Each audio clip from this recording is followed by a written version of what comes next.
Hello everyone and welcome back. My name is Nathan and this is Sue Shrimp Breeders.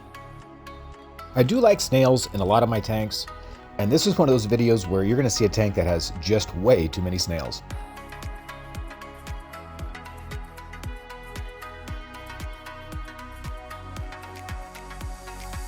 I just have recently sold a bunch of cherry shrimp, and when I looked in the tank, I realized that I really don't have that many left, and I really don't have a lot of babies either.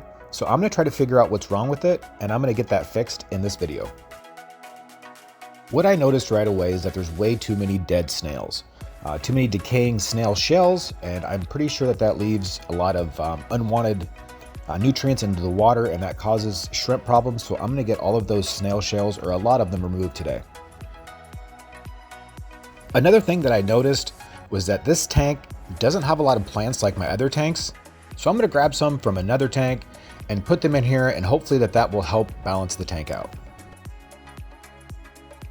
I'm always a little careful trying not to, of course, cut a shrimp in half when I'm trying to cut these plants out. And there's also a lot of shrimp that like to stay in the plants. I have to shuffle this one around quite a bit to get this one shrimp out, but you know, it's just what you have to do when it comes to plants. The plant that I'm removing now is some Rotala indica pink. It is one of my favorite plants in all of my shrimp tanks. It really has a nice color. It doesn't really need CO2 or fertilizers, at least in my tanks, and it seems to grow really nice in all of my tanks.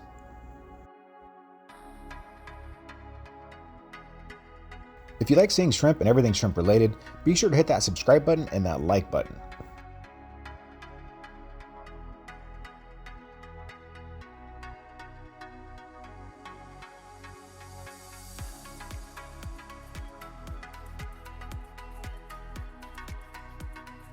This other plant is narrowleaf Java fern. I also like it quite a bit in all of my shrimp tanks because you will see it a lot.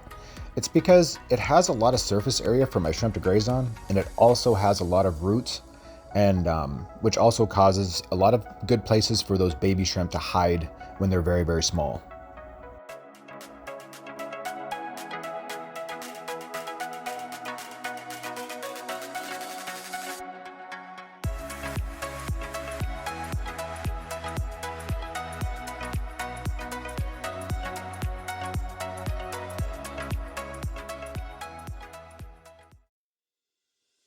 Now I'm going to put a little color back into this tank, and I really do think that it's going to make this tank way more successful than it has been.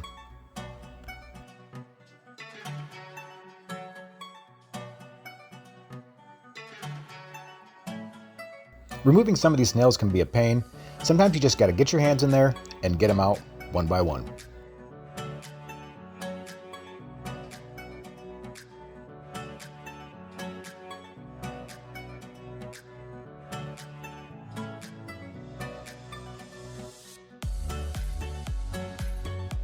I like to use a mulberry leaf to remove some of these snails, and you will see that throughout this video. It works pretty well. You can also use a Indian almond leaf, or I guess any other leaf for that matter that snails like to graze on. You can use a piece of lettuce. I've tried that before, but it is one of the better ways to remove snails without harming them.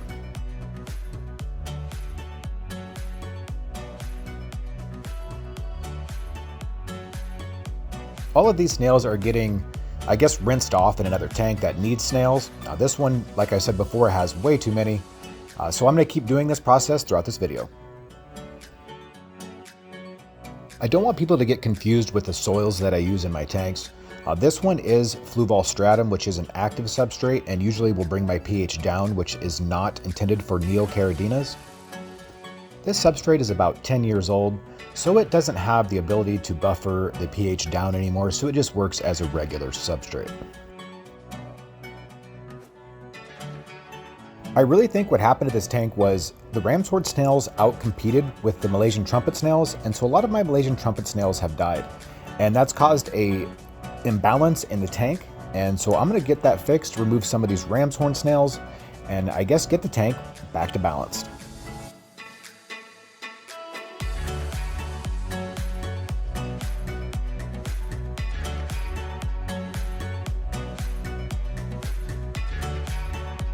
So I think after a couple of water changes, and these plants have time to settle in this tank and grow some roots, I really do think that this tank is going to bounce back. I'm going to be doing some updates on this in the future for sure, so stay tuned if you're curious about this tank.